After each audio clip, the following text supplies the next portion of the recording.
Depois de Deus ter feito uma aliança com Abraão e ele ter gerado filhos, eles se multiplicam sobre a terra e depois vão até o Egito, e aí crescem e se estabelecem no Egito. Mas, como nós lemos, então eles se tornam escravos no Egito por 430 anos. A partir disso, então, Deus agora envia Moisés, o libertador, para tirar esse povo do Egito e conduzir novamente para a terra que ele prometeu, para Canaã, para Israel, para Jerusalém.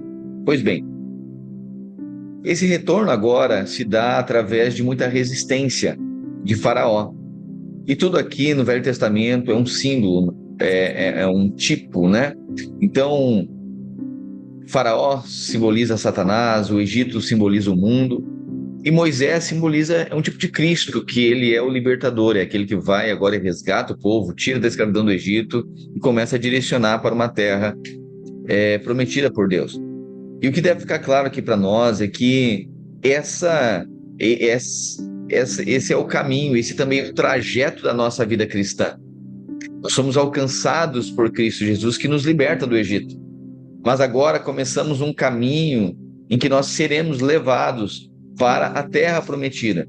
E aí tudo aqui no Velho Testamento é muito pedagógico, fica um ensino, e isso acontece na nossa vida também. São princípios espirituais, são lutas espirituais, e são também segredos de como nós devemos agir frente às dificuldades, o que nós vamos enfrentar.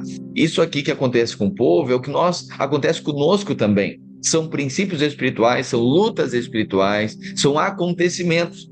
A maneira que Satanás age tentando impedir que a promessa de Deus, de vivermos numa terra prometida, vivermos a vontade de Deus, aconteça, se estabeleça em nós. Portanto, nós devemos observar a palavra de Deus e tirar daqui princípios, observar princípios para nós conduzirmos também, aplicarmos no nosso dia a dia. Amém? Então, é esse o contexto aqui. Nós lemos nos capítulos anteriores agora, e a saída, o relato da saída do povo do Egito. Ele passa pelo Mar Vermelho. E a passagem pelo Mar Vermelho,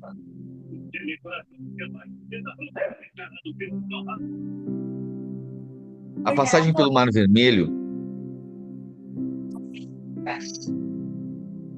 a passagem pelo Mar Vermelho aponta para o batismo.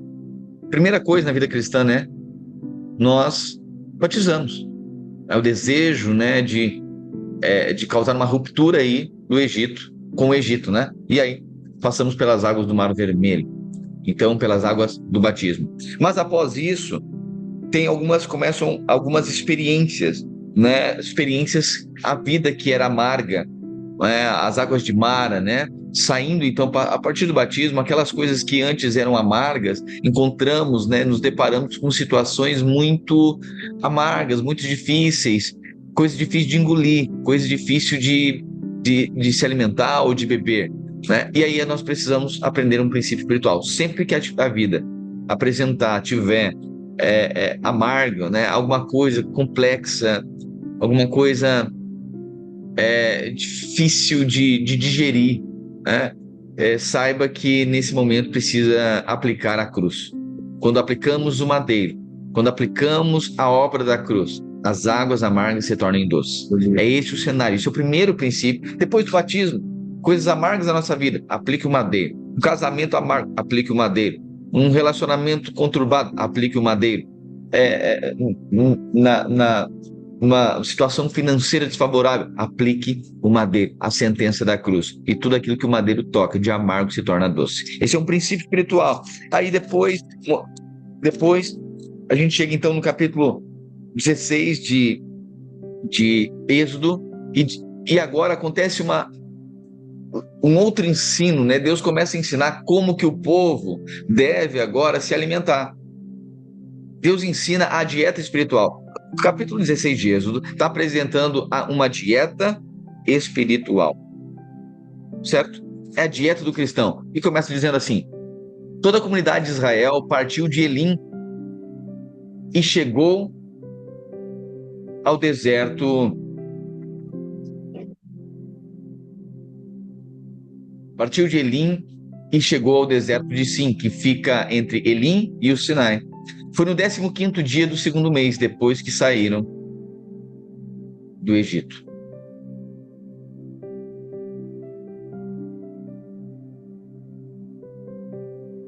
No deserto, toda a comunidade de Israel queixou-se a Moisés e Arão. Os israelitas disseram-lhes: quem dera a mão do Senhor nos tivesse matado no Egito. Olha o cenário novamente da murmuração aqui. Lembra que eles já tinham murmurado quando diante do Mar Vermelho? Você lembra disso? Agora mais um cenário de murmuração. Isso aponta também para o grande desafio que vai ser a nossa vida cristã, que vai ser a murmuração. Diante de dificuldades, diante de situações, diante de conflitos, diante de relacionamentos, a murmuração sempre estará presente. Normalmente a tentação é murmurar contra a autoridade, que foi instituída por Deus ali para ser uma bênção na nossa vida. Às vezes ali é o pai, é a mãe, é o esposo, é a esposa, são os irmãos, é um líder, é um pastor, é um patrão, é um colega de trabalho, são os relacionamentos. Muitas vezes Deus institui essas pessoas justamente para ser um canal de bênção na nossa vida. Mas o grande teste é que Satanás ele quer levar-nos a murmurar. Sempre achar que o problema que estamos enfrentando é derivado de alguém que não foi suficiente. E agora a comunidade de Israel ela começa novamente a murmurar e a se queixar de Moisés e Arão, dizendo: quem dera a mão do Senhor nos tivesse matado no Egito. Lá nós sentávamos ao redor das panelas de carne e comíamos pão à vontade. Mas vocês nos trouxeram a este deserto para morrer de fome, toda essa comunidade. O Senhor, porém, disse a Moisés: eu lhes farei chover pão do céu. Então, olha aqui, mais um símbolo, de Cristo. Jesus disse: eu sou o pão vivo que desceu do céu. João capítulo 6, você vai perceber que Jesus ele se autoproclama, o pão do céu. Então aqui maná aponta para Cristo. Na caminhada cristã, nos deparamos com fome, sabe que a sua fome se resolve em Cristo. Toda a sua necessidade se resolve em Cristo. A dieta espiritual do cristão é comer de Cristo. Hoje, ao meio-dia aqui, você está comendo de Cristo. Você está comendo da palavra, Jesus fala que ele é o pão vivo que desceu do céu. Então, Deus fala aqui para Moisés: eu lhes farei chover pão do céu. O povo sairá e recolherá diariamente a porção necessária para aquele dia. Isso chama, o caráter de diariamente, chama para um relacionamento. Então, você vai perceber que na vida de cristã não parece muito bem para Deus fazer estoque. Todo estoque, tudo aquilo que acumula, apodrece. O maná ele não podia ser estocado. Ele diariamente Deus iria enviar. Então tem coisa que a gente adora fazer estoque para não precisar mais de Deus. Mas Deus é tão bom que ele dá uma porção a cada dia. Uma porção a cada dia de revelação. Uma porção a cada dia de pão do céu. Uma porção a cada dia de respostas, de orientações. Porque Deus nos chama para um relacionamento. Eu lhes farei chover pão do céu. Diariamente a porção necessária será recolhida para aquele dia. Com isso, os porei à prova para ver se seguem as minhas instruções ou não. No sexto dia trarão para preparar o dobro. No sexto dia trarão para preparar o dobro do que recolhem nos outros dias. Óbvio, porque no sexto dia eles recolheriam o dobro, porque no sábado era o descanso. Ok? Então, agora Deus está sinalizando aqui a experiência do maná. E é importante mencionar para você que a Páscoa, ela representa a salvação, ela representa nascimento. Depois a passagem do Mar Vermelho representa então o batismo. As águas de Mara, como eu falei para você, representam cura física, cura da alma. A cruz vai tocando nossa vida, tocando a nossa alma e curando. É isso que está acontecendo. O madeiro está tocando a nossa alma. Nós fomos já, vivemos no Egito, nós fomos, comemos da Páscoa, nascemos em Cristo, passamos pelo Mar Vermelho, mas nos deparamos então agora com a cura da alma, uma cura física, a cura da nossa alma, do nosso coração, que era tão machucado. Aí passamos pelas águas a experiência de Elim. Então, que nos fala, nos aponta para o batismo no Espírito Santo. Então, em algum momento da vida cristã, nós precisamos ter essa experiência, a experiência com o batismo com o Espírito Santo. Depois que alguém é batizado no Espírito Santo, tudo se torna diferente. Não é mais natural.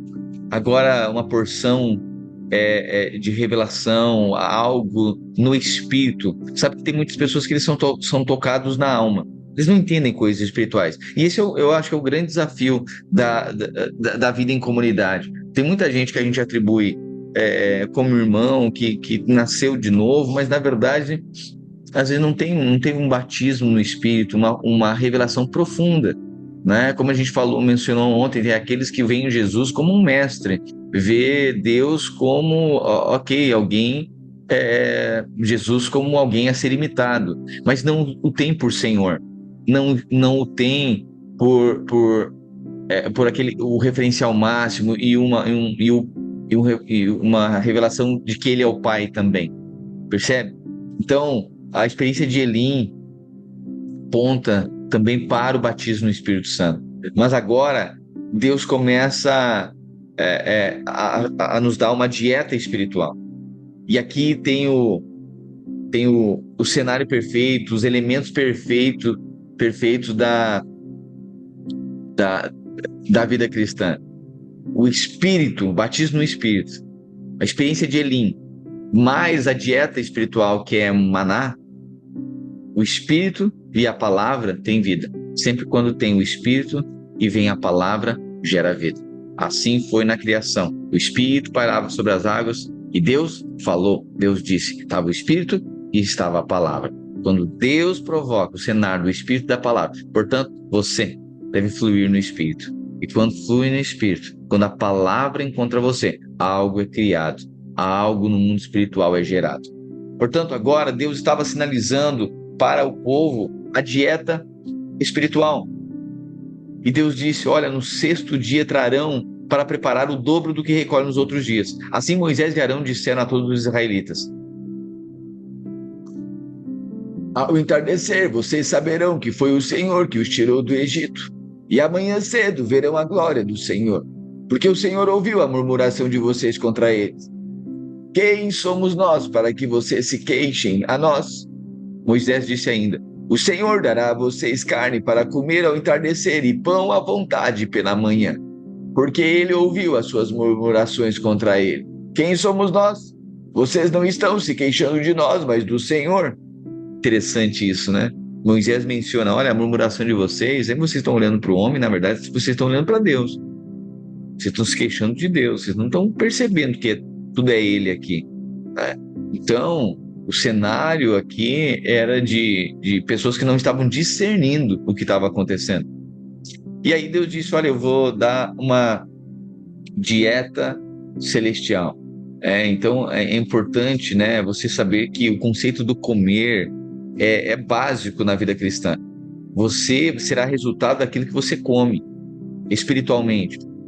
Tem gente que tem os hábitos dele, o que ele come durante o dia é só o que o mundo entrega. É o dia inteiro assistindo algo, é vídeo, é ouvindo, se alimentando do mundo, da carne. E aí, essa é a dieta da pessoa. Aí as coisas espirituais não são acessíveis, ela não consegue acessar, porque está muito desapercebida, ou está muito entretida com as coisas do mundo. Está comendo disso. O que ela vai se tornar? Você é aquilo que você come. Nós somos aquilo que nós comemos. Nosso corpo é resultado daquilo que nós comemos. Eu sei que é difícil a gente reconhecer isso, mas espiritualmente falando é a mesma coisa. Aquilo que a pessoa come, é isso que ela se torna. Você olha alguém espiritual, você vai perceber que a dieta é uma dieta espiritual. Ela come ela come do maná do céu, ela come da palavra de Cristo, ela se alimenta de Cristo, ela vive, ela desfruta do fluir do Espírito, ela foi batizada no Espírito, ela busca as coisas do Espírito, e aí é por isso que gera vida, ela tem vida. Então, o maná aqui era um tipo de Cristo. Então você percebe que o maná vinha do céu, né? Jesus veio do céu. Ele também tinha esse caráter muito, muito tenro, muito pequeno, fala de um Cristo simples, né? Vinha como um orvalho, aponta aí para a graça, né? Misericórdia de Deus. Então, essa era a maneira que Deus estava estabelecendo para o povo, dizendo que eles deveriam se alimentar de algo simples, mas que todo dia seria dado em favor deles. E Moisés disse ainda, verso 8: o Senhor dará a vocês carne para comer ao entardecer e pão à vontade pela manhã, porque ele ouviu as suas murmurações contra ele. Quem somos nós? Vocês não estão se queixando de nós, mas do Senhor. Moisés disse a Arão: diga a toda a comunidade de Israel que se apresente ao Senhor, pois ele ouviu as murmurações deles. Enquanto Arão falava a toda a comunidade, todos olharam em direção ao deserto, e a glória do Senhor apareceu na nuvem. O Senhor disse a Moisés: ouvi as murmurações dos israelitas. Responda-lhes que ao pôr do sol vocês comerão carne, e ao amanhecer se fartarão de pão. Então saberão que eu sou o Senhor, o seu Deus. No final da tarde apareceram codornizes. Você consegue imaginar que é deserto? É deserto. Como alguém vai encontrar alimento no deserto para 2 milhões de pessoas? Isso é impossível, mas nada é impossível para o Senhor. Deus agora envia um maná, um orvalho. Todo dia pela manhã caía um orvalho, eram flocos, era maná. Eles juntavam isso, amassavam, faziam um bolo, pão, cacetinho, bolo Dona Benta. Era isso. Você percebe? Deus sempre tem uma forma, Deus sempre tem um jeito de nos alimentar. Mas olha só, caía todo dia, mas aquilo agora era um tempo de transição. Era um tempo que eles estavam saindo da velha vida e agora estavam experimentando de milagre. E como é gostoso viver e experimentar milagre, né? Quem não quer experimentar milagre? Né? Coisa milagrosa. É assim, a pessoa sai da vida, sai do mundo e começa a ter um monte de milagre. Ok, o grande desafio é a pessoa entender que milagres são temporários. Não vai ser sempre assim de milagre. Vai chegar o tempo que Deus agora, encontrou a terra, agora você vai aprender a plantar.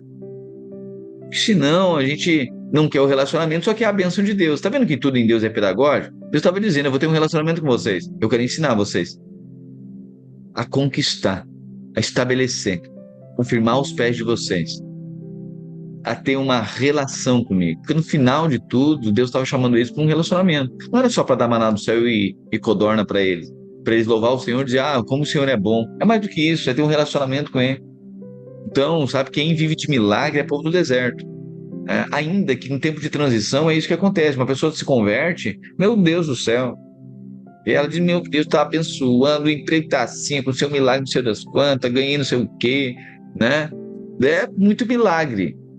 A tentação dessa pessoa vai ser achar que vai ser sempre maná do céu. Não, vai chegar o tempo que Deus vai dizer: agora eu vou te dar semente, agora tu vai plantar. E aí você vai regar, eu vou vir com chuva do céu e você vai colher. Percebe? Mas no final da tarde, verso 13, apareceram codornizes que cobriram o lugar onde estavam acampados. Agora é a carne, né? Ao amanhecer havia uma camada de orvalho ao redor do acampamento.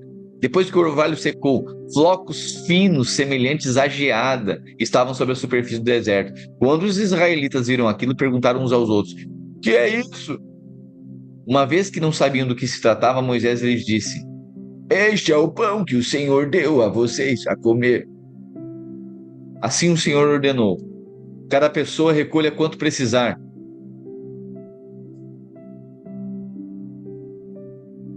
Uma medida, ou 1,4 kg, né? Mais ou menos aqui 1,5 kg, para cada pessoa da sua tenda. Os israelitas fizeram como lhes fora dito. Os israelitas fizeram como lhes fora dito. Alguns recolheram mais, outros menos. Quando mediram conforme a medida, o gomer, quem havia recolhido muito não teve demais, e o que havia recolhido pouco, nada faltou. Cada um recolheu quanto precisava. Meu Deus, a dieta de Deus é perfeita, na medida daquilo que você precisa. Maná na medida daquilo que precisa. Ninguém deve guardar nada para a manhã seguinte, ordenou-lhe Moisés. Ninguém deve guardar nada para a manhã seguinte. Contudo, alguns deles não deram atenção a Moisés e guardaram um pouco até a manhã seguinte. Mas aquilo ficou cheio de larvas e começou a cheirar mal. Por isso Moisés irou-se contra eles. Isso aqui é a grande tentação da nossa vida, que é fazer estoque, né? Para não precisar de quem? De Deus. Amanhã não precisa dele, né? Mas Deus agora impediu isso, e cada vez que eles faziam estoque, isso apodrecia. Isso é um princípio. Isso é um princípio. Não faça estoque, né? Não faça estoque. Tem coisa que a gente quer acumular, a gente quer fazer, a gente quer antecipar para não depender do Senhor. A grande verdade é essa. E Deus disse, olha, o que você fizer de estoque, isso apodrece. Cada manhã todos recolhiam quando precisavam, pois quando o sol esquentava, aquilo se derretia. No sexto dia recolheram o dobro, 2 gômeres para cada pessoa. Os líderes da comunidade foram contar isso a Moisés, que lhes explicou. Foi isso que o Senhor ordenou. Amanhã será dia de descanso sabático, sábado consagrado ao Senhor. Sim, e cozinhe o que quiser. Guarde o que sobrar até a manhã seguinte. Eles o guardaram até a manhã seguinte, como Moisés tinha ordenado, e não cheirou mal, nem ficou cheiro de larvas. No sexto dia, não apodreceu, não. Comam-no hoje, disse Moisés, pois hoje é sábado do Senhor. Hoje vocês não o encontrarão no chão. Durante 6 dias vocês podem recolhê-lo, mas no sétimo, o sábado, nada acharão.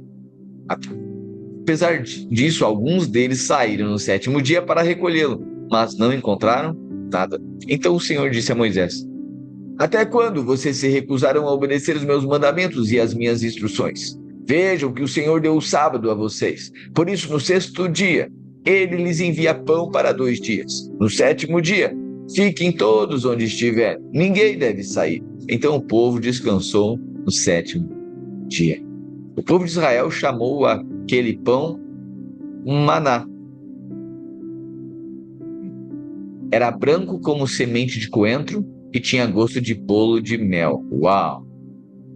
Moisés disse, o Senhor ordenou o seguinte a vocês, recolham um gômer de maná e o guardem para as futuras gerações. Percebam isso aqui. Recolham um pouco de maná e guardem para as futuras gerações, para que vejam o pão que lhes dei no deserto quando os tirei do Egito. Então Moisés disse a Arão, pegue uma vasilha e ponha nela a medida de um gômer de maná e coloque diante do Senhor para que seja conservado para as futuras gerações. Em obediência ao que o Senhor tinha ordenado a Moisés, Arão colocou o maná junto às tábuas do testemunho, para ali ser guardado. Os israelitas comeram maná durante 40 anos, até chegarem a uma terra habitável. Comeram maná até chegarem às fronteiras de Canaã. O gômer é a 10ª parte de um efa.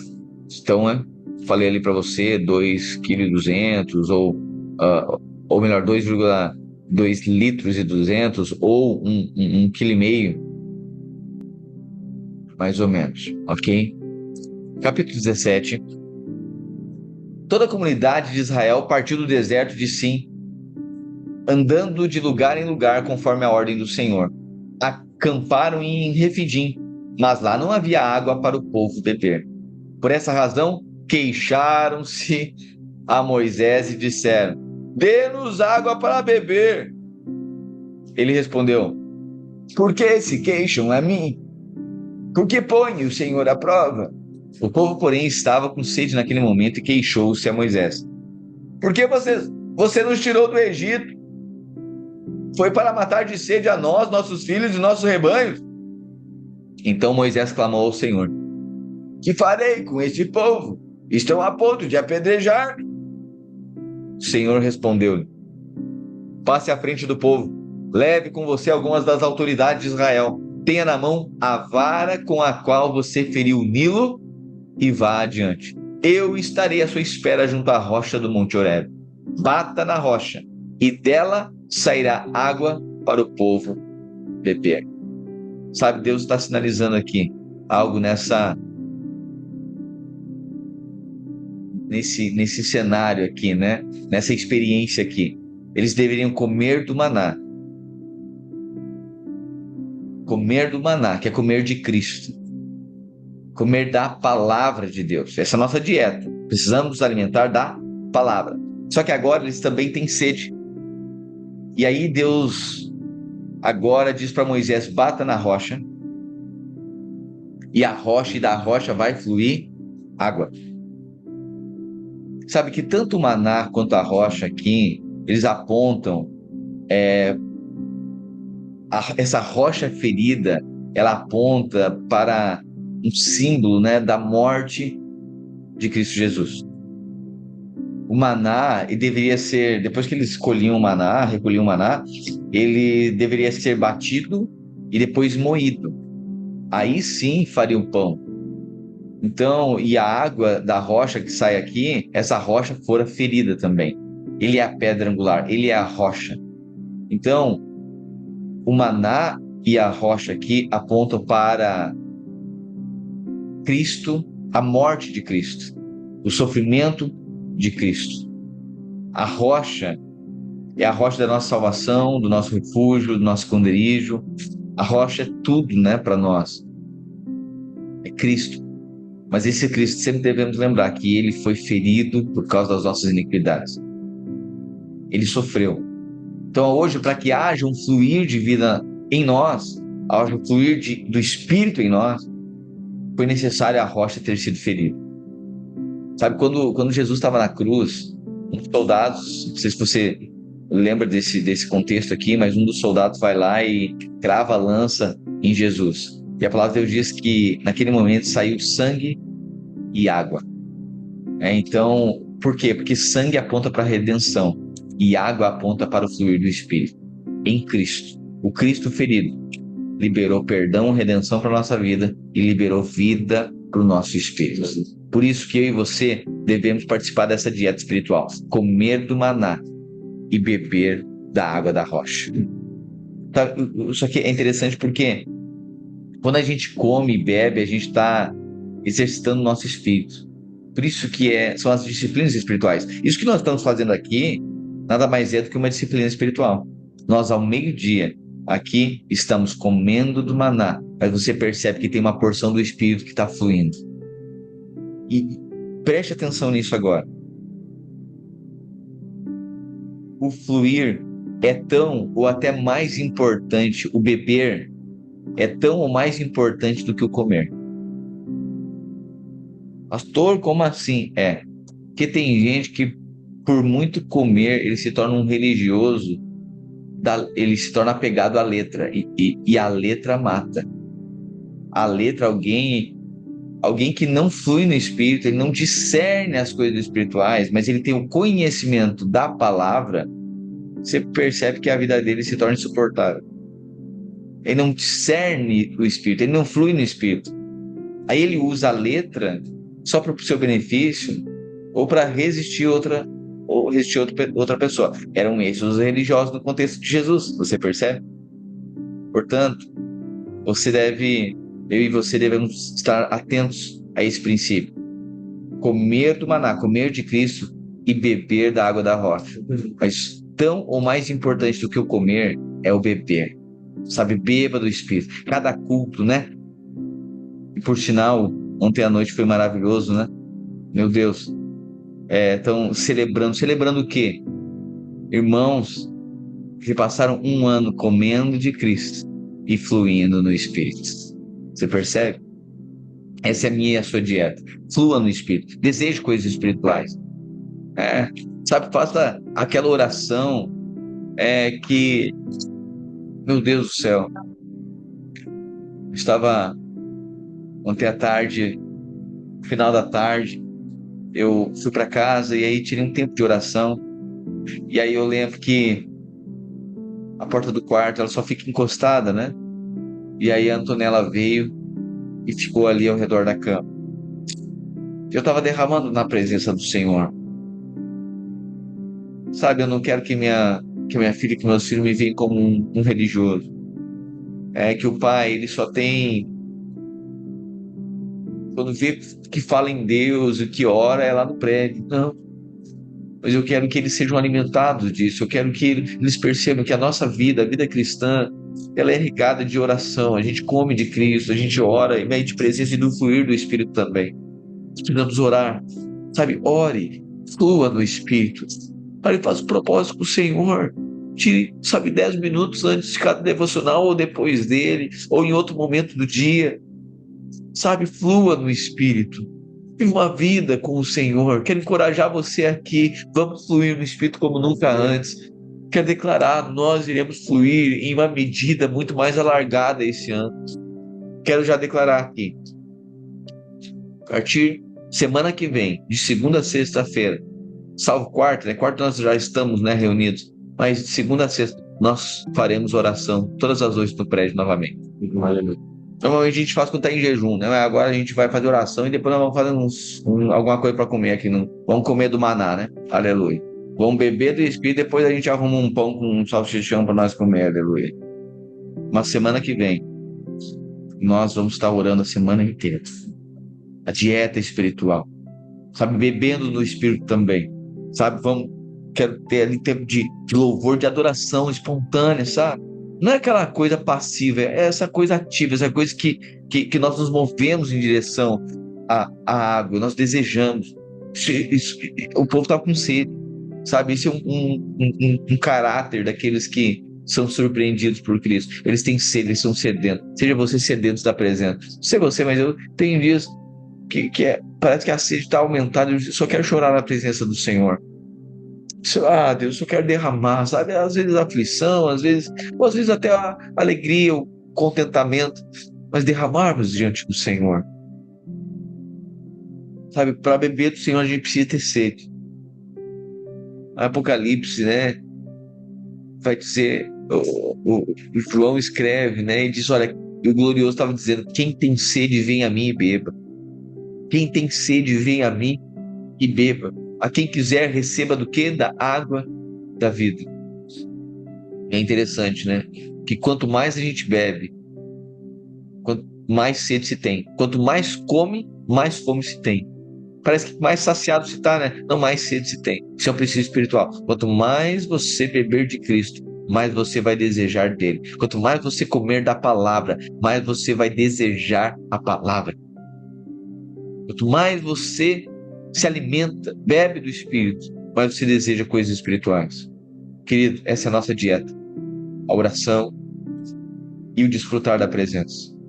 Semana que vem, todas as noites, nós estaremos no prédio orando. Orando. Esse ano, esse mês agora, é o haja luz do nosso ano. Vamos celebrar o Senhor. Vamos lançar na presença do Senhor. Tem coisas que não tem como, a gente não resolve de forma natural. A gente precisa de orientação de Deus, a gente precisa do poder do alto. Sabe, tantos desafios que aparecem. A gente precisa declarar, Senhor, eu preciso de Ti. Eu não sei resolver, mas eu confio em Ti. Eu confio no Teu Espírito. Me dê uma direção, me dê clareza, me dê uma revelação, me dê uma instrução, me dê um norte, um referencial. Sabe, me move nessa direção. Sejamos encontrados apaixonados pelo Senhor. Sempre lembro disso. Não basta sermos noivos. Noivo nós já somos, né? Nos tornamos, quando cremos em Cristo Jesus, somos a igreja, somos a noiva dele.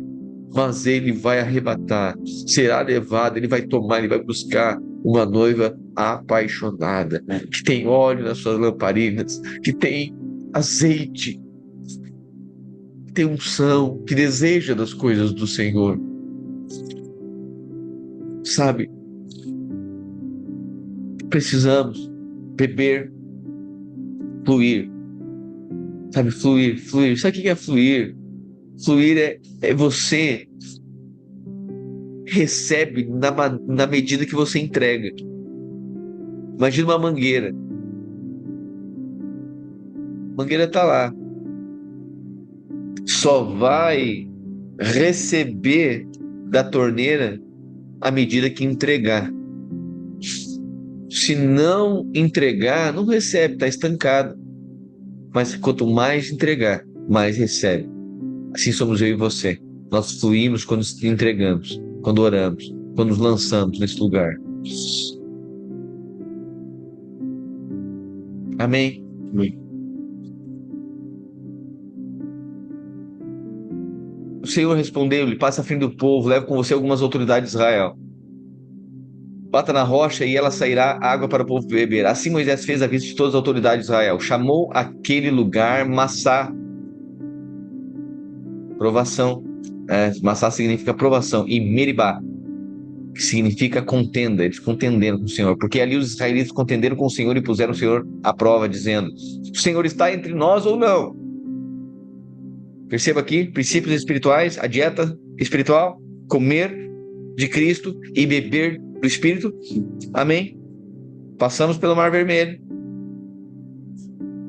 Fomos agora encontrados, né, a experiência em Elim, que é a experiência dessa transformação, sermos afetados na alma, essa cura da alma, a cura física, a cura da alma, dos sentimentos, das emoções. Então, aquilo que era amargo na nossa vida se tornando em doce agora, mas também agora a dieta espiritual do comer de Cristo e do beber do Espírito, ok? Só que agora você vai perceber que eles estão aqui tendo essa experiência do maná, a experiência da água da rocha, só que agora aparece um povo aqui que são os inimigos, os amalequitas. Olha o que diz. Sucedeu que os amalequitas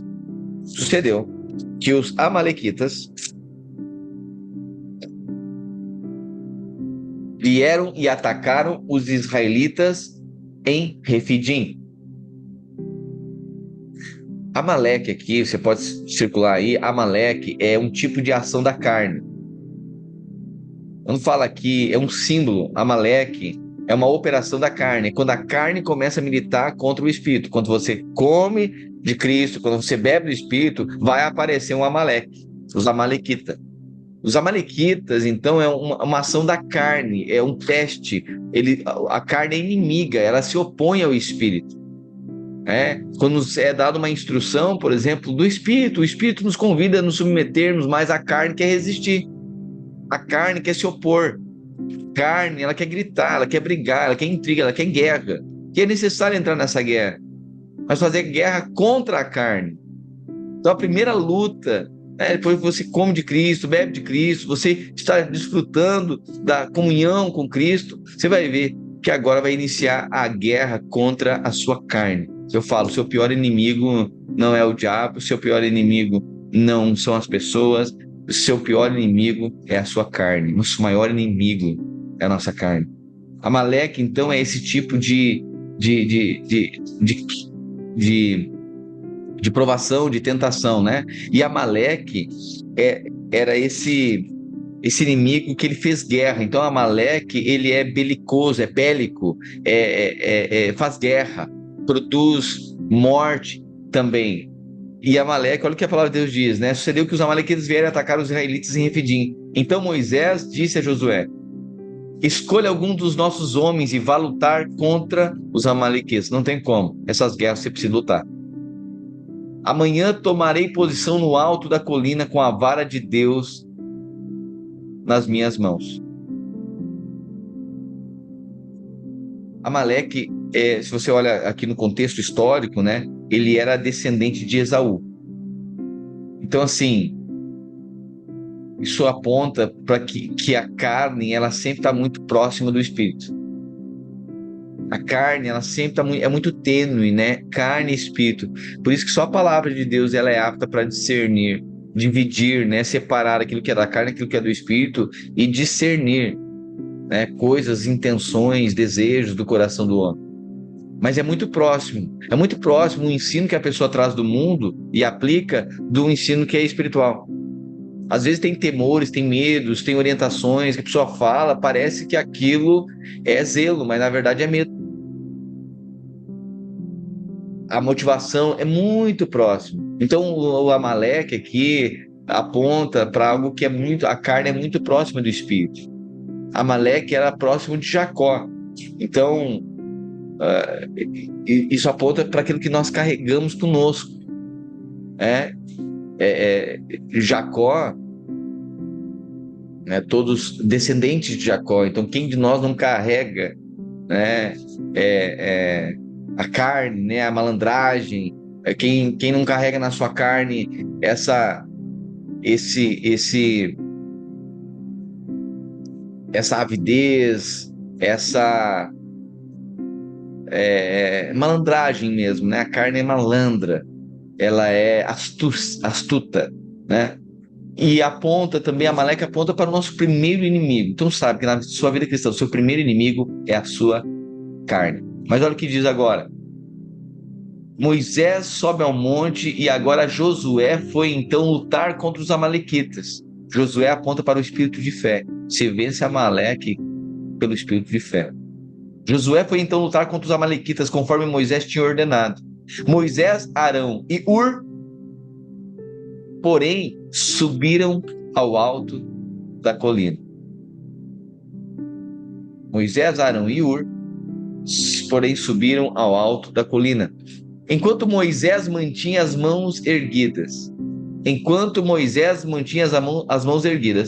os israelitas venciam. Quando, porém, abaixava, os amalequitas venciam. Olha como é interessante, né? Essas figuras que aparecem aqui agora, Arão e Hur, são figuras e são princípios aqui espirituais para nós vencermos a carne nessa guerra, vencermos essa guerra. Arão, então, era sacerdote. Arão era sacerdote. Você vence a carne quando você entende a sua posição espiritual diante de Deus. Você vence a carne entendendo que você pode orar, Deus vai ouvi-lo. O sacerdote tinha essa função. Ele orava e Deus ouvia. Ele falava com Deus. Você vence a carne, vence o Amaleque da sua vida quando você sabe da sua posição. Hoje você está em Cristo. Você é sacerdócio real. Você é sacerdote. Às vezes pensa, ai meu Deus, preciso da oração de um terceiro. Não, você é Arão. Você é sacerdote. Você ora. A sua oração desenvolva a sua fé. Amadureça, cresça, você é o sacerdote do Senhor. Senão você sempre busca a instrumentalidade de alguém, achando que eu não consigo vencer, eu não consigo. Não, mas você precisa se posicionar em oração, você é um sacerdote. E Hur era da tribo de Judá.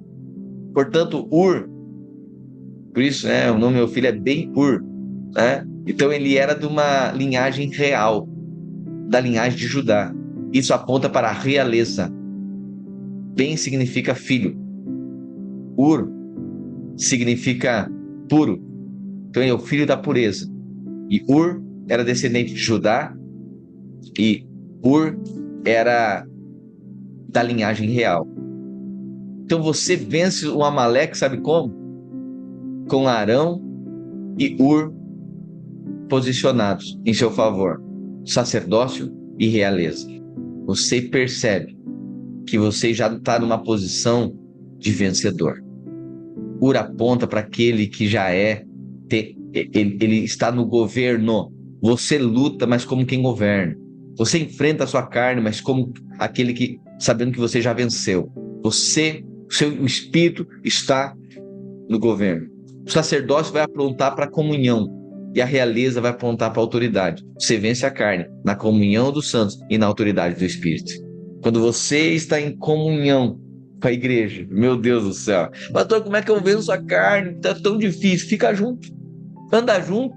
Estamos no G6, estamos nas reuniões, nas quartas-feiras, no compartilhar no pão, no dia a dia, né, nos nossos relacionamentos. Encontra o irmão, é uma visita aqui, desfrutando da comunhão. Você vence a carne na comunhão e na autoridade do Espírito. Isso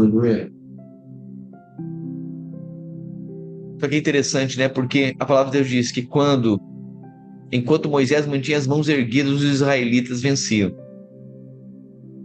Enquanto ele mantinha as mãos erguidas,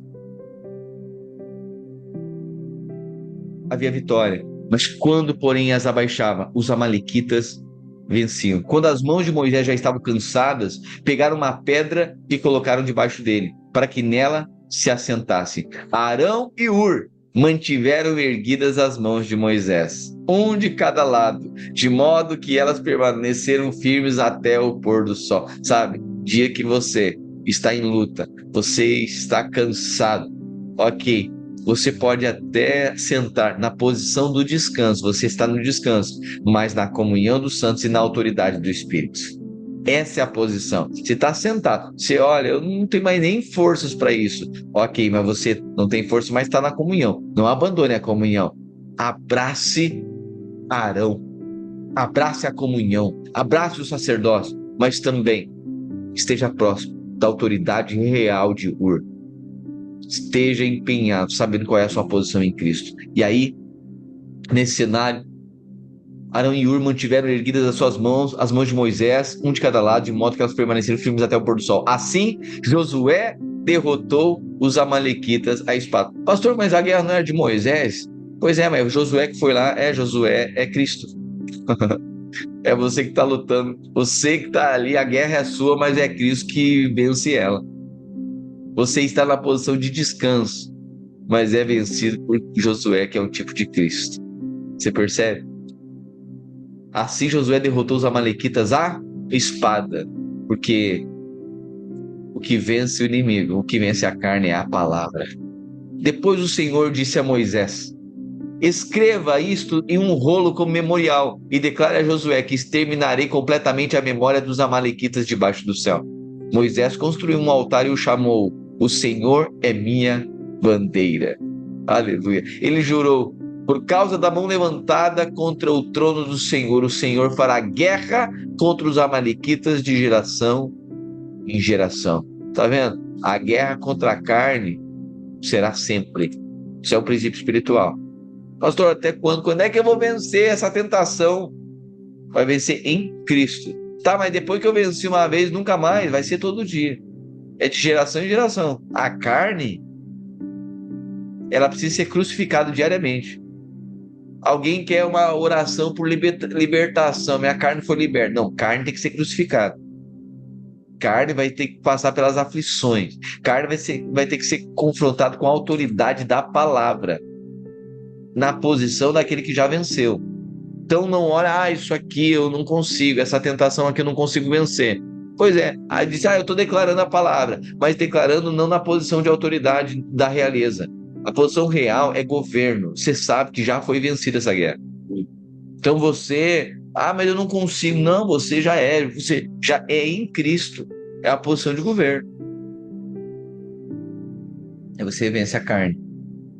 Você luta, você está lutando, mas na posição daquele que já venceu. Isso é realeza. Amém? Capítulo 18. Êxodo capítulo 18. Olha agora. Aqui aparece um outro personagem, que é o sogro de Moisés. Agora, Moisés vence os amalequitas ali. E aí, Jetro, sacerdote de Midian, Jetro, sacerdote e sogro de Moisés, soube de tudo que Deus tinha feito por Moisés e pelo povo de Israel, como o Senhor havia tirado Israel do Egito. Moisés tinha mandado Zípora. Moisés tinha mandado Zípora. Olha só, Zípora era uma esposa egípcia. Zípora era uma esposa gentia, certo?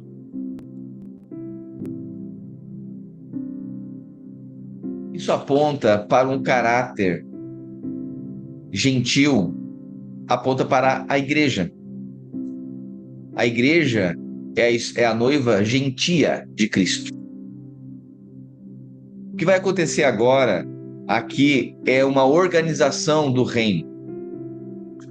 O negócio estava tudo bagunçado. 2 milhões de pessoas. Gente, vamos lá.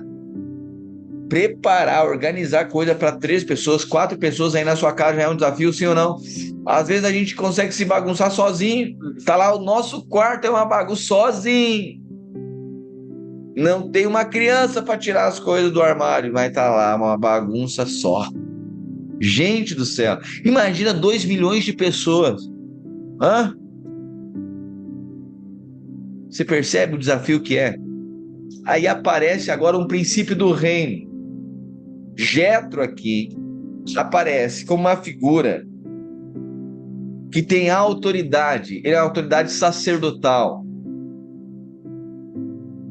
Ora, Jetro, sacerdote de Midian, sogro de Moisés, ouviu todas as coisas que Deus tinha feito a Moisés e a Israel, seu povo, como o Senhor trouxera a Israel do Egito. Jetro, sogro de Moisés,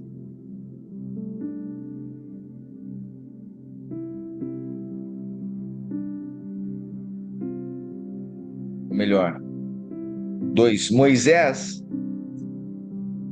tinha chamado Zípora, a sua mulher, para a casa do sogro Jetro, que a recebeu com 2 filhos. Um deles se chamava Gerson.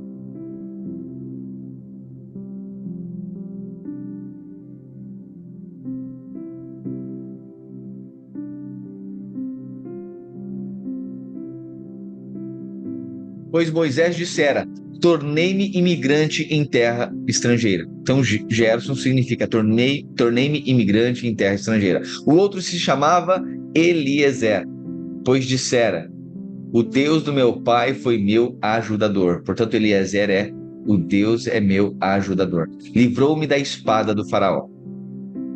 Jetro, sogro de Moisés, veio com os filhos e a mulher de Moisés encontrá-lo no deserto, onde estava acampado, perto do monte de Deus. Jetro mandou dizer-lhe: eu, Jetro, seu sogro, estou indo ao seu encontro, e comigo vão sua mulher e seus 2 filhos. Então Moisés saiu ao encontro do sogro, curvou-se e beijou. Trocaram saudações e depois entraram na tenda. Moisés contou ao sogro tudo quanto o Senhor tinha feito ao faraó e aos egípcios em favor de Israel, todas as dificuldades que tinha enfrentado pelo caminho e como o Senhor os livrara. Jetro alegrou-se ao ouvir todas as coisas boas que o Senhor tinha feito a Israel, libertando das mãos dos egípcios, e disse: bendito seja o Senhor, que livrou todos vocês das mãos dos egípcios e do faraó, que libertou o povo das mãos dos egípcios. Agora sei que o Senhor é maior que todos os outros deuses, pois ele o superou exatamente naquilo de que se vangloriavam. Olha a leitura de Jetro que precisa, né? Ou seja, Deus derrotou o faraó justamente naquilo que ele se gloriava. Lembre que essa também será a vitória. Meu Deus do céu, meu Deus, essa também será a vitória da sua vida. Sabe, aquilo que parece que é mais desafiador, parece que a área que você é escravizado, a área que é a sua grande tribulação contínua na vida, sabe que é justamente nessa área que Deus vai fazê-lo vencedor. Qual é o maior desafio de sua vida? Relacionamento? Vai ser nessa área que que Deus mais vai vingar os seus inimigos, que Deus mais vai levantar você e vai fazer você desfrutar. É financeira? Uma luta que se arrasta durante anos do Egito, uma escravidão durante anos. Calma aí, você só está começando, você só passou o Mar Vermelho. Você agora vai ver os seus inimigos sendo destronados, você vai ver seu inimigo sendo inundado, sendo tragado pelas águas, justamente na área que a área que Faraó escravizava você. Jetro faz essa leitura precisa aqui, né? Justamente na área que se vangloriavam. Então, Jetro, sogro de Moisés, ofereceu um holocausto e sacrifícios a Deus, e Arão veio com todas as autoridades de Israel para comerem com o sogro de Moisés na presença de Deus. Agora Jetro olha para aquele cenário todo, aquele povo todo, e diz o seguinte: no dia seguinte, Moisés sentou-se para julgar as questões do povo. Moisés sentou-se para julgar as questões do povo. Moisés, imagina, 2 milhões de pessoas. Para mim, está um desafio com 300 aqui. Muito grande. Moisés estava com 2 milhões. Julgar. Imagina. É situação de um, é o outro que reclama, é o outro que pediu um casaquinho e não emprestou. A irmã disse, porque não sei o quê, porque na comunhão, daí ficaram com a minha xícara e não me devolveram. Ô Moisés, daí ela veio perguntar o que aconteceu. Gente, que tribulação. Hã? É porque era o meu copo, porque não sei o que é minha panela, porque eu levei na comunhão, que daí não devolve, porque os irmãos dizem que você tem caráter de Cristo, mas não devolve a coisa dos outros. Meu Deus do céu, e Moisés, irmã, tá bom, Deus vai te dar um kit da Tramontina novo, aleluia. Sei lá, sabe? Muita demanda, né? No dia seguinte, Moisés sentou para julgar, então, e este permaneceu em pé diante dele, desde a manhã até o final da tarde. É tipo algumas pessoas no Réveillon aqui, né? Quando seu sogro viu tudo o que ele fazia pelo povo, disse: O que é que você está fazendo? Porque só você se senta para julgar e todo este povo espera em pé desde a manhã até o final da tarde. Moisés respondeu: Faço isso porque o povo me procura para que eu consulte a Deus. Toda vez que alguém tem uma questão, esta me é trazido e eu julgo entre as partes e ensino-lhes os estatutos e as leis de Deus. O sogro de Moisés respondeu: O que você está fazendo não é bom. Você e o seu povo ficarão completamente esgotados, pois essa tarefa é pesada demais.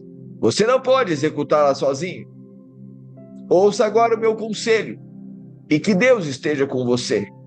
Se você é o representante do povo diante de Deus, seja você o representante do povo diante de Deus e leve a Deus as questões deles. Oriente-os quanto aos estatutos e às leis, mostrando-lhes como devem viver e o que devem fazer. Escolha, porém, dentre todo o povo, homens capazes, tementes a Deus. Olha os critérios da escolha aqui, da liderança. O conselho de Jetro é um conselho de organização do reino de Deus. É como se a igreja deve se organizar, o povo de Deus deve se organizar. Homens capazes, tementes a Deus, dignos de confiança e que odeiam o ganho desonesto. Dignos de confiança e que não amam as coisas desse mundo, que odeiam aqueles que tiram vantagem ou odeiam uma vida que tira vantagem de outros. Eles não estão procurando isso. Estabeleçam-os como chefes. Estabeleçam como chefe de 1.000, de 100, de 50 e de 10. Olha a organização aqui. Tem liderança, tem líderes de 1.000, tem líderes de 100, tem líderes de 50 e tem líderes que é para 10 pessoas. Eles atuarão como juízes do povo em todos os momentos. Então isso aqui é um princípio também. Você percebe? Que Moisés não ia aguentar e o povo também não ia aguentar esperando. Por isso, irmãos, eu e você somos chamados à liderança, sabe? Deus quer levantar você. Mas, dentro de nós precisa ter esse entendimento. Eu falo mais uma vez aqui. Sempre estou disposto. Sempre estou disposto. Olha, eu como líder, né, como irmão na vida da igreja, quero atender todo mundo, mas é impossível. Tem pessoas que estão há 4 dias, outros há uma semana e pouco, com mensagem que eu preciso sentar ali para responder. Sabe, às vezes eu fico muito constrangido com isso. Porque parece, mandei uma mensagem para a pessoa não respondeu. Irmãos, a demanda é muito grande. Isso só vai ser resolvido com uma coisa: o Senhor levantando homens capazes, dignos de confiança, que não amam as coisas desse mundo, mas que se levantem também, para instruir. E aí, a gente consegue se organizar. Mas esse entendimento também precisa ser, sabe, tem coisa que você precisa resolver com os seus irmãos mais velhos, sabe, que às vezes a demanda, ela... Já.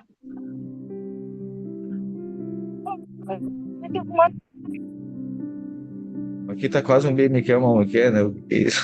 Ativo e desativo aqui. Peraí. Ok. Mas uma roxa bom. Tava bom, né? Tinha todo lugar e demais. Sobrou.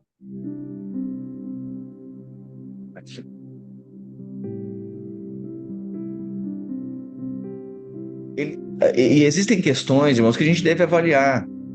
Sabe, eu tô aqui, meu Deus, eu fico constrangido com isso, mas eu preciso ensinar, né? Porque às vezes parece, a gente não pode lidar, sabe? Tudo vira uma crise de relação. O pastor não me respondeu, meu Deus, eu quero atender a todos. Mas assim, às vezes também a pessoa vive um preciosismo que só o pastor não reconhece irmão nenhum. O líder não serve, o irmão não serve, tem que ser o pastor.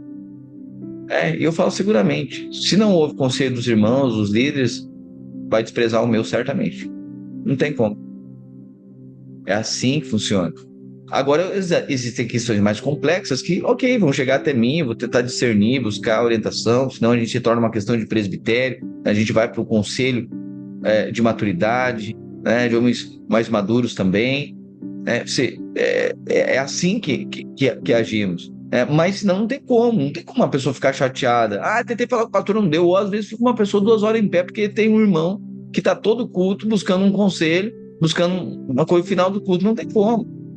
Eu peço para você, eu falo agora aqui, a gente está aqui em casa, isso aqui não é aberto ao público, né? Acho que você tem percebido isso também, o tanto que eu tenho zelado pelo nosso crescimento direto, né? Não estou pregando para os outros lá, embora possa fazer isso, mas eu quero, sabe, esse é o pão dos filhos, estou dando aqui o ensino dos filhos, estou ensinando você. Aprenda a discernir. Tem demanda que pode ser falada outra hora, tem coisa que pode ser resolvida outro dia, sabe? Aí tem tantas pessoas chegando, o pastor não consegue nem cumprimentar. Porque aí estão os mesmos irmãos com uma demanda lá, as demandas de sempre, e aí querem, sabe, uma coisa exclusiva e desprezam o corpo de Cristo. Aí não tem como nós crescermos.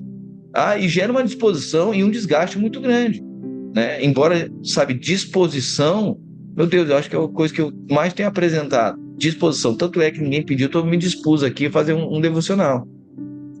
Me dispus. Agora mesmo minha esposa está no hospital. O Lando está no hospital fazendo uma cirurgia. Fui para lá, 6h pouca da manhã, saímos de casa, fui, acompanhei. Para eu me mover, outra pessoa teve que ir para lá. Pedimos para uma irmã, ela foi para lá, só cheguei, revezei e vim para cá. Minha esposa está no hospital, nem vi meus filhos ainda. Estou saindo agora à tarde, indo lá para Osório, agora organizar carona e tal, porque hoje tem formatura. Esse é meu chamado. Mas sabe, agora poderia não, já é muita coisa para fazer, não vou fazer mais um devocional, cada um que se vire. Mas sabe, disposição tem. Mas a gente precisa crescer. Irmão, a palavra que você tem comido. O espírito que você tem bebido é para que você amadureça, cresça em discernimento e comece a cuidar de outros também. Eu quero declarar isso, meu Deus do céu. Esse ano nós seremos multiplicados em liderança. Deus está chamando você. Eu tenho sido insistente com isso. Tenho pedido, a minha oração tem sido: Senhor, abre os olhos do nosso entendimento. Senhor, sabe, que o Senhor, sabe, nos coloque. Esse é o chamado espiritual. Isso não é um pastor falando, não é só alguém dizendo não, é uma posição espiritual que você amadureça, seja o sacerdote da sua casa, sabe? Eu sei que nem todos serão um líder, mas assim todos serão um representante, liderar onde, sabe, tem um GC lá na empresa, faça uma oração semanal lá na empresa e se torne o líder daquelas pessoas. Você percebe? É um sacerdote, um representante. Sabe, aonde você estiver, seu trabalho. Meu Deus, é difícil dizer, eu quero aqui, posso fazer uma oração aqui. Toda semana eu quero fazer uma oração. Se alguém precisar, só me procurar. Meu Deus, é tão simples. Porque senão não tem como nós alcançarmos essa geração. Isso não pode ser com um pastor. Não vai dar conta de tudo. É necessária essa estrutura de Jetro. Jetro, sogro de Moisés, diz ao Moisés: tu não vai aguentar, e o povo está cansando também. Porque às vezes fica ali 1 hora uma pessoa esperando, 2 horas uma pessoa esperando, um dia inteiro uma pessoa esperando, ou alguém esperar durante semanas uma mensagem. Mas é por quê? Que a gente precisa crescer e amadurecer, porque tem outras pessoas que possam dar conta disso. E sabe de uma coisa? Não é a sua capacidade, é na dependência do Espírito Santo. Nós lideramos, não é na nossa capacidade. Não, porque senão tem que ser Jesus, tem que ser Deus, imagina. Mas Deus é tão simples que confiou a nós, imagina, a fazer a sua obra. Meu Deus, que Deus humilde, né? Podendo escalar anjos, escalou nós para fazer a sua obra. E Ele que vai instruindo. Ele que estabelece, Ele que remove, Ele que inspira, Ele que dirige, Ele que dá palavra, Ele que dá discernimento. O querer é dele, o efetuar também é. Meu Deus do céu, coisa mais linda isso. Eu e você somos chamados para amadurecer.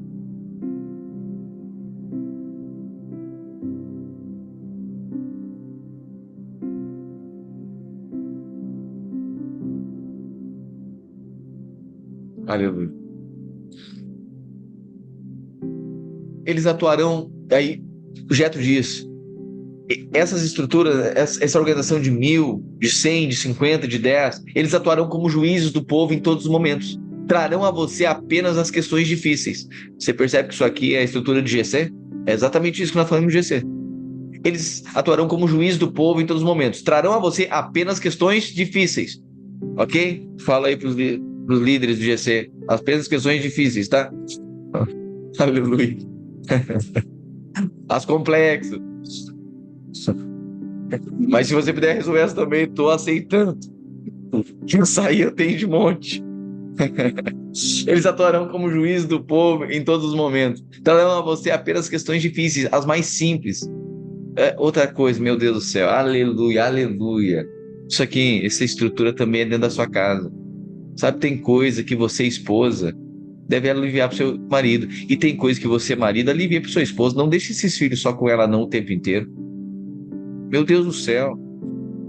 Tem que dar conta, tem que dar conta da casa, tem que dar conta de organização, tem que dar conta de contar as fraldas, tem que dar conta de contar o leitinho, tem que contar não sei o quê. Meu Deus do céu, é muita coisa, né? Agora, especialmente falo para as mulheres também. Eu sei que todo mundo vai estar de um lado achando que está fazendo muito, né? Mas assim, tenho visto, sabe? Não faça do seu marido uma mulher, viu? Tenha cuidado para isso, porque daqui a um pouco o cara tá lavando, tá secando, tá encerando, tá cozinhando, meu Deus do céu.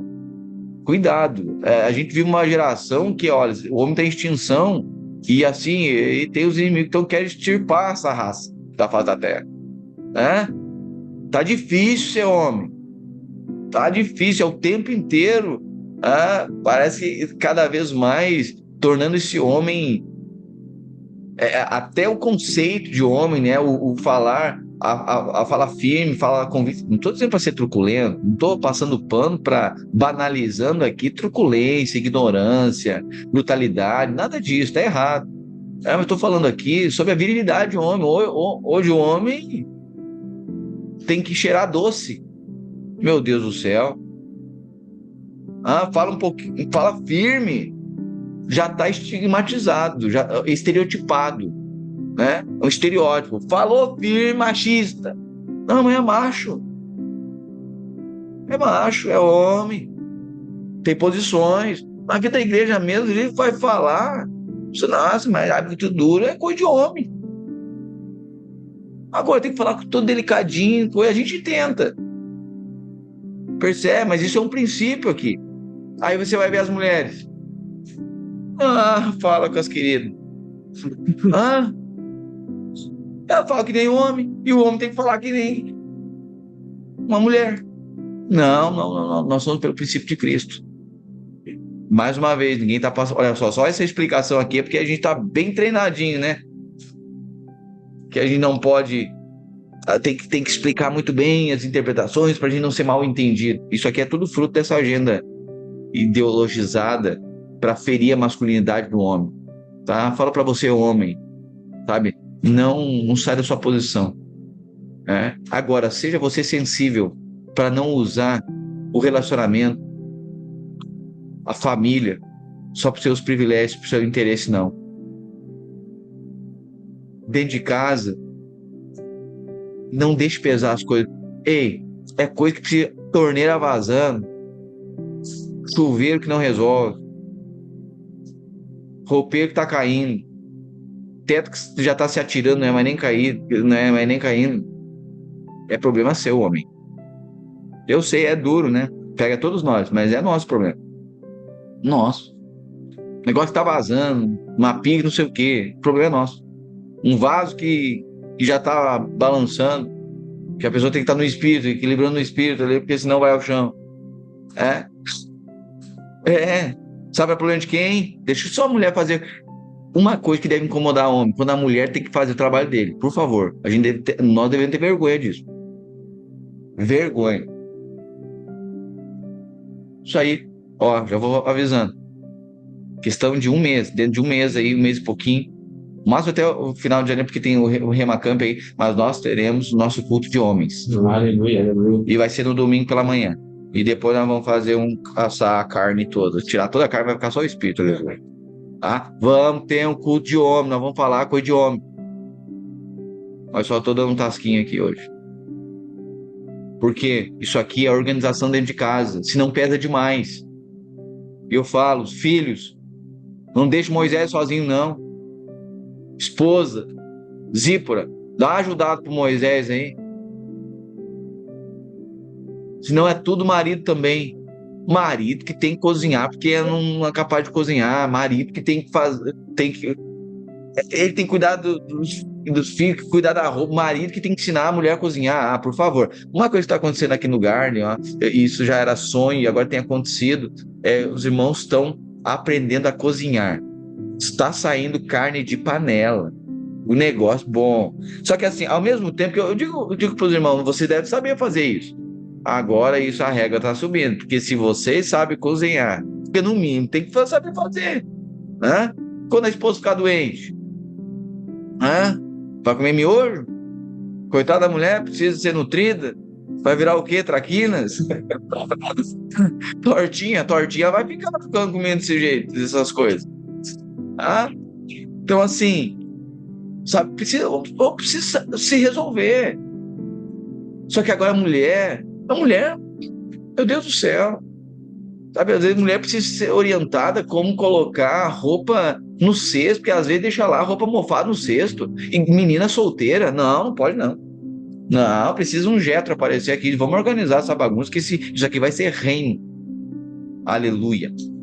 Aleluia. Quem tem ouvidos ouça, que o Espírito nos dê revelação e nos amadureça para não andarmos. Irmão, gente do reino, isso aqui é a organização do reino, é gente limpa. Tem gente que cheira a gente. Você precisa ter o cheiro. É tão bom quando você é uma pessoa cheirosa, assim. Tá, tem um dia que a gente tá meio que Red Bull, né? Criando asa já. Mas assim, o normal é a gente, sabe, ser cheiroso. Outra, sabe, oh Deus, tem tanta coisa para nós falar, né? Mas tudo isso é palavra, né? Senão eu só lia com você aqui. Mas, meu Deus do céu, 1h15. Mas assim, cheiro. Sabe, tem coisa que tem roupa, ela precisa secar. Se ela tá muito úmida, seca no úmido, fica ali muitos dias no varal, e aí não seca, não tá. Agora é verão, mas se é inverno, aí fica aquele cheiro de cachorro molhado. É o horror. Quando você aquece no corpo, o aroma que não é nada agradável sobe. E pessoas começam a cair, mas não é de poder, não, de Deus perto de você. É horror, sabe? É horror. Um lençol é uma fronha, é uma coberta, sabe, a coberta, sabe, lava pelo menos a metade que fica para os pés, sabe, mas lava, sabe, tem coisa que a última vez que lavou foi quando saiu da loja, sabe, e se você não tem como, aí tá aí o Léo, sabe, tá aí o Cauã, Simone, sabe, porque temos aprendido que nem toda roupa suja se lava em casa. Esse é o slogan da Elave, nem toda roupa suja se lava em casa, né, o Léo? Pode lavar aí, Cauã, Simone, pode lavar lá, né? Sabe, isso aqui é organização, irmãos. Que a sua casa seja uma expressão do reino de Deus, sabe? Não pese, tem coisa que não pesa tudo pro seu marido, não. Marido que tem que buscar, marido que tem que, às vezes, numa geografia, vivendo aqui na região metropolitana, é tudo mais complexo. O cara não pode trabalhar porque tem que buscar a querida.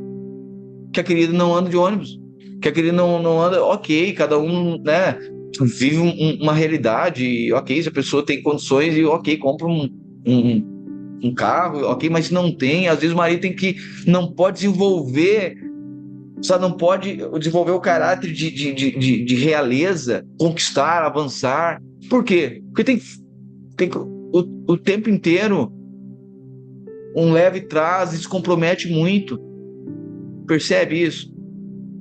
Não, tem coisa que... Não, eu vou assumir essa responsabilidade aqui para não pesar tanto. O vice-versa, estou falando aqui de situações vice-versa, que às vezes vai pesar para a esposa também.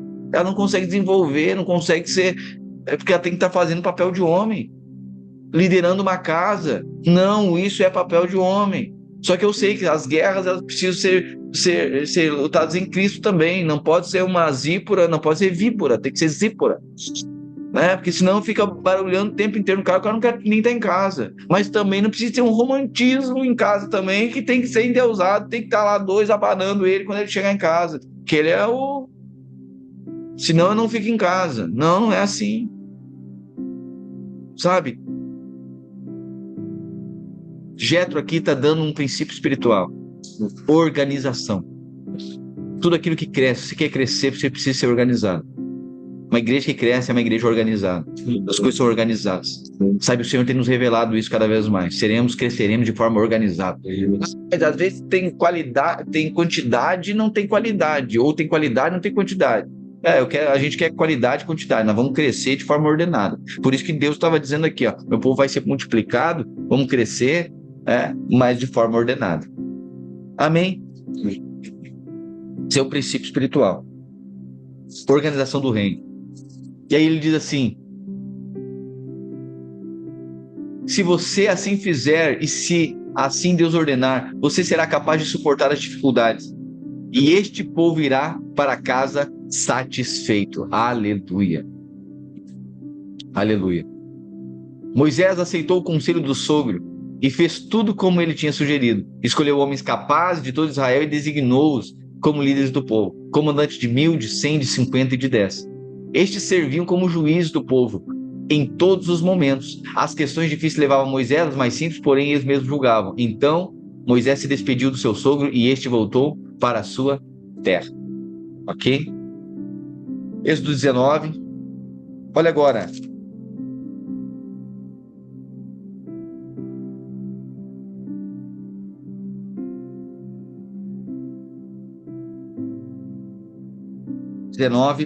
No terceiro dia, aqui, capítulo 19, agora, Deus vai dar uma experiência no Monte Sinai.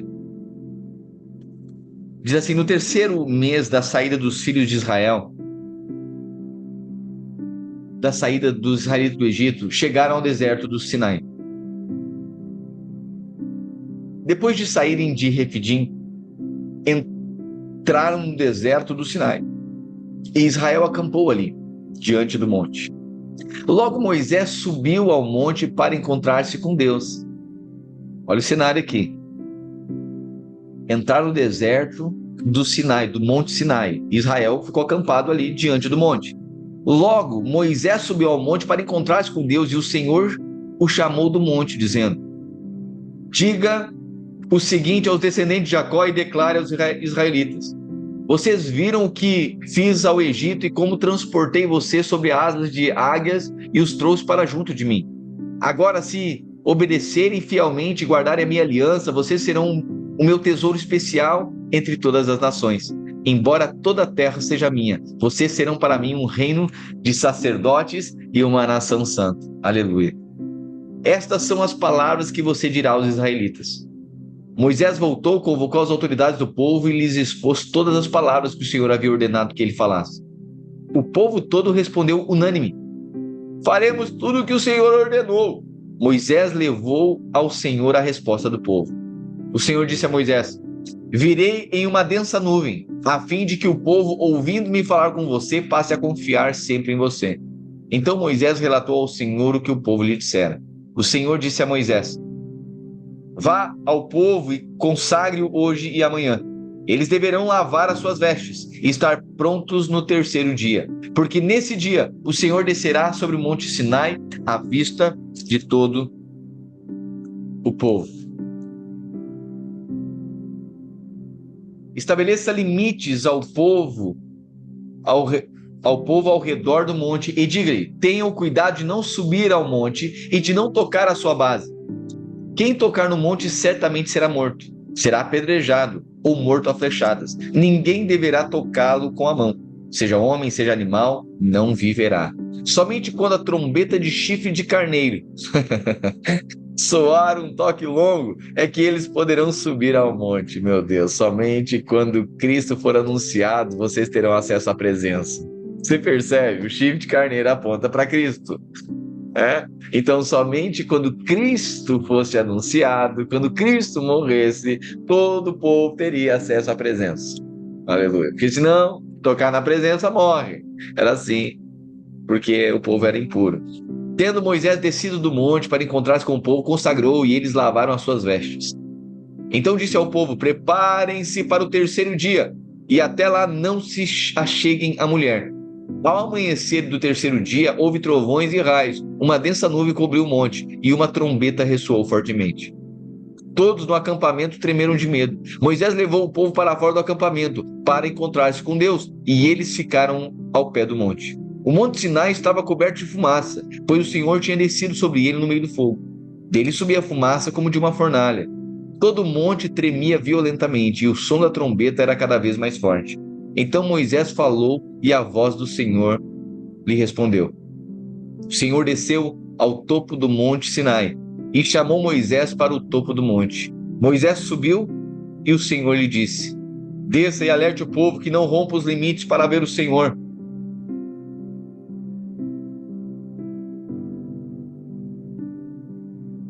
E muitos deles pereçam.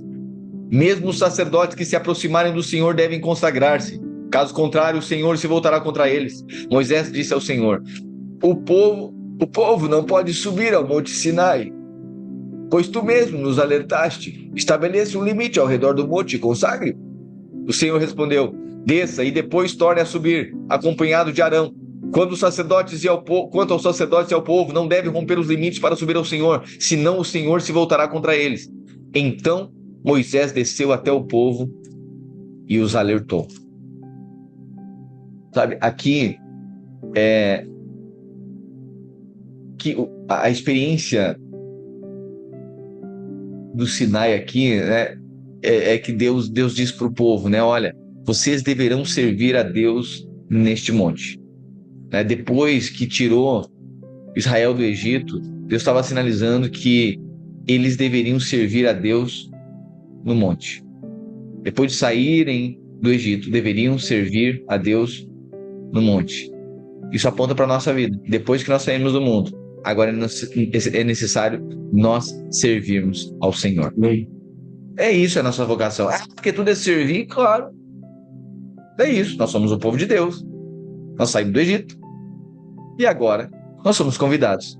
Nós somos instruídos a servir. E é interessante porque quando saiu lá do Egito, Moisés falava para Faraó que ele estava tirando o povo do Egito para que celebrasse uma festa ao Senhor. O desejo de Deus é que celebrasse uma festa para ele. E também fizessem sacrifícios. Sabe, sacrificar é oferecer algo para Deus. E celebrar é desfrutar. Então nossa vida é essa. Nós entregamos algo para o Senhor. Nós somos uma oferta viva.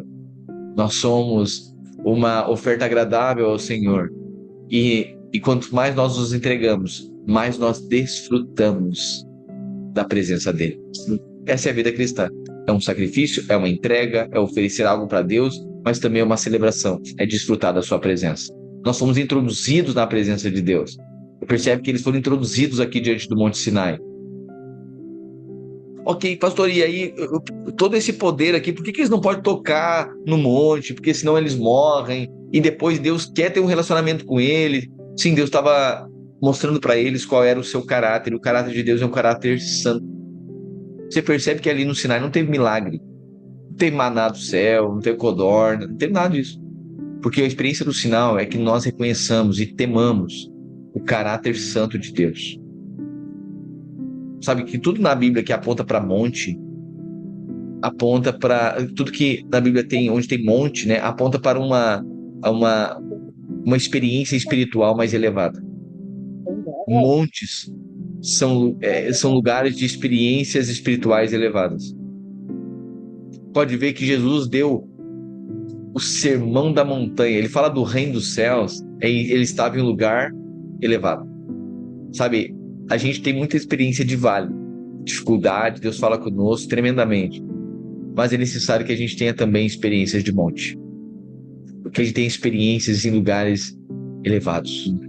Sabe, experiência que você amadurece em Deus. Você tem, sabe, algo que tocou no seu espírito mesmo. E aqui Deus estava mostrando seu caráter santo, santificação, e foi levado para lá também para ouvir Deus. Quando a gente está na presença de Deus, a gente pode ouvir a sua voz. Era isso. E aí o propósito de Deus no Sinai ali foi revelado. Ele queria ter um povo, era uma nação de reis e sacerdotes. Você viu o que Deus falou ali? Eu transformarei vocês agora em reis e sacerdotes. Se vocês ouvirem, se vocês cumprirem essas minhas ordenanças, eu farei de vocês uma nação de reis e sacerdotes, uma propriedade exclusiva. Era isso que Deus queria. Pois bem, aí chega em Êxodo 20 aqui para nós finalizarmos. Deus falou todas essas palavras. Então agora Deus chamou Moisés, levou até o Sinai, fala com o povo, ninguém toca, agora eu vou mostrar o meu caráter. Deus estava ensinando o povo a relacionar. Depois do Egito, sai do Egito. Tem uma experiência com o batismo nas águas, depois uma experiência com a cruz de Cristo, uma experiência com o Espírito Santo, e aí agora o que Deus vai fazer conosco? Deus nos salva individualmente, salvação individual, batismo, experiência com o Espírito Santo, mas agora Ele vai nos revelar como devemos viver corporativamente. É por isso que tinha as leis. Deus estava ensinando como nós viveremos com Ele. Qual era o objetivo de Deus dar a lei aqui? Primeiro que era revelar o caráter dele, o caráter santo. E quando Deus revela o seu caráter, Deus revela também o nosso, né? O caráter dos pecadores. E aí, quando Deus agora dá a lei estava mostrando então que o homem era necessário que ele dependesse de Deus. Deus estava revelando a si mesmo, dando a lei. Então, a partir do momento que Moisés proclama a lei, o povo passou a conhecer o quê? O caráter de Deus. Pastor, e hoje a gente tem que cumprir a lei. A gente precisa lembrar que Cristo cumpriu a lei. Se você está em Cristo, a lei foi cumprida. Você não precisa cumprir mais porque você está em Cristo. Você não precisa fazer para merecer. Você precisa entender que Cristo já mereceu no seu lugar. É muito mais fácil, né? Mas agora, Deus, Ele revela o seu caráter. Ele revela o caráter dos homens também. E Deus falou todas essas palavras dizendo assim: eu sou o Senhor, o seu Deus, que o tirou do Egito e da casa da escravidão. Não tenha outros deuses além de mim. Olha Deus pedindo exclusividade aqui. Não tenha outros deuses além de mim. Não faça para você nenhum ídolo na forma de qualquer coisa no céu, na terra ou nas águas debaixo da terra. Claro que isso apontava, né, fazer esses ídolos, essas imagens, né, de pedra, de madeira, de prata, de ouro, seja lá do que for. Deus estava instruindo o povo. Só que hoje nós entendemos também que existem ídolos que a tentação de nós fazermos ídolos que eles não são de pedra, de madeira, de prata e de ouro. É tudo aquilo que nós colocamos no lugar de Deus. Às vezes um ídolo se torna um esposo, uma esposa. Um filho se torna ídolo, uma filha se torna ídolo. Um emprego se torna ídolo, uma carreira se torna ídolo. Toca na carreira, toca na profissão, toca no tempo, toca no trabalho. É um ídolo.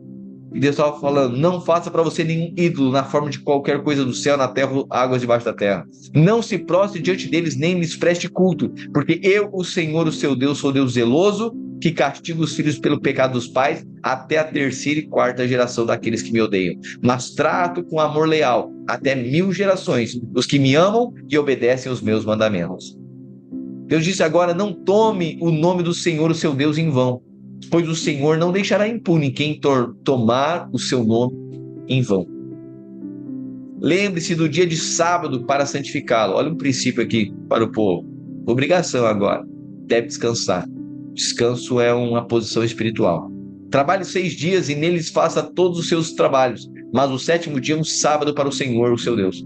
Nesse dia não faça trabalho algum, nem você, nem o seu filho, nem a sua filha, nem o seu servo, nem a sua serva, nem os seus animais, nem os estrangeiros residentes nas suas cidades.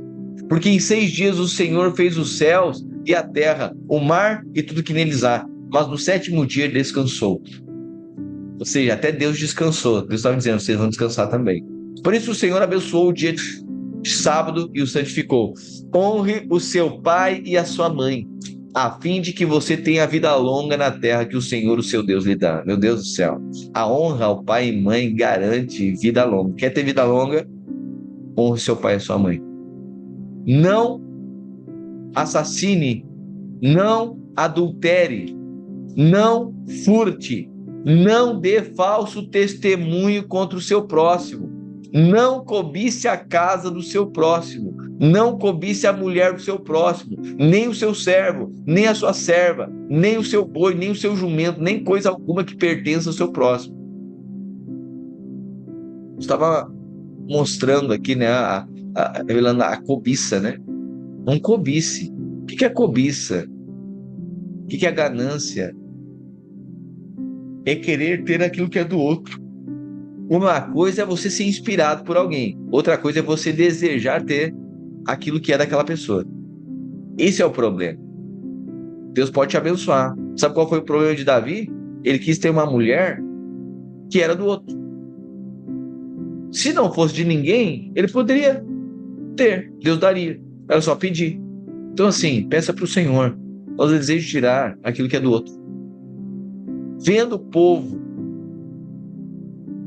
diante dos trovões e dos relâmpagos e do som da trombeta e do monte fumegante, todos tremeram de medo. Olha o temor aqui do caráter santo de Deus. Ficaram à distância e disseram a Moisés: fala tu mesmo conosco e ouviremos, mas que Deus não fale diretamente conosco para que não morramos. Moisés disse ao povo: não tenham medo. Deus veio prová-los para que o temor de Deus esteja em vocês e os livre de pecar. Tá vendo? É necessário ter temor de Deus. É necessário ter temor de Deus. Nós vivemos dias que uma geração cristã que perdeu o temor de Deus. Perdeu o temor de Deus. Vivemos dias fáceis. No que diz respeito a todo mundo consegue dar um jeitinho para você resolver a sua vida. Temporada do tempo da graça. Mas o temor do Senhor é o princípio de sabedoria. O povo permaneceu à distância ao passo que Moisés se aproximou da densa escuridão em que Deus se encontrava. O Senhor disse a Moisés: diga o seguinte aos israelitas: vocês mesmos viram que do céu lhes falei. Não façam de forma alguma deuses de prata nem ouro para me representarem. Façam-me um altar de terra e nele sacrifiquem os seus holocaustos, as suas ofertas de comunhão, as suas ovelhas e os seus bois. Em todo lugar onde eu fizer celebrar o meu monte, virei a vocês e os abençoarei. Meu Deus, que promessa linda, né? Em todo lugar onde eu fizer celebrar o meu nome, virei a vocês e os abençoarei. Hoje o nome de Cristo é celebrado por meio da igreja. Se você está inserido nela, é garantia que você será abençoado. Se me fizer... Igreja é um lugar que exalta o nome de Cristo, não é? As obras dele, não é? Que a gente exalta o evangelho, não é? Em todo lugar onde eu fizer celebrar o meu nome, virei a vocês e os abençoarei. Se você é parte da igreja, se você é parte do local, do ambiente que celebra o nome de Cristo, só por isso você já é abençoado. Se me fizerem um altar de pedras, não o façam com pedras lavradas, porque o uso de ferramentas o profanaria. Isso mostra que a casa de Deus não pode ser edificada com mão humana, somente por ele mesmo.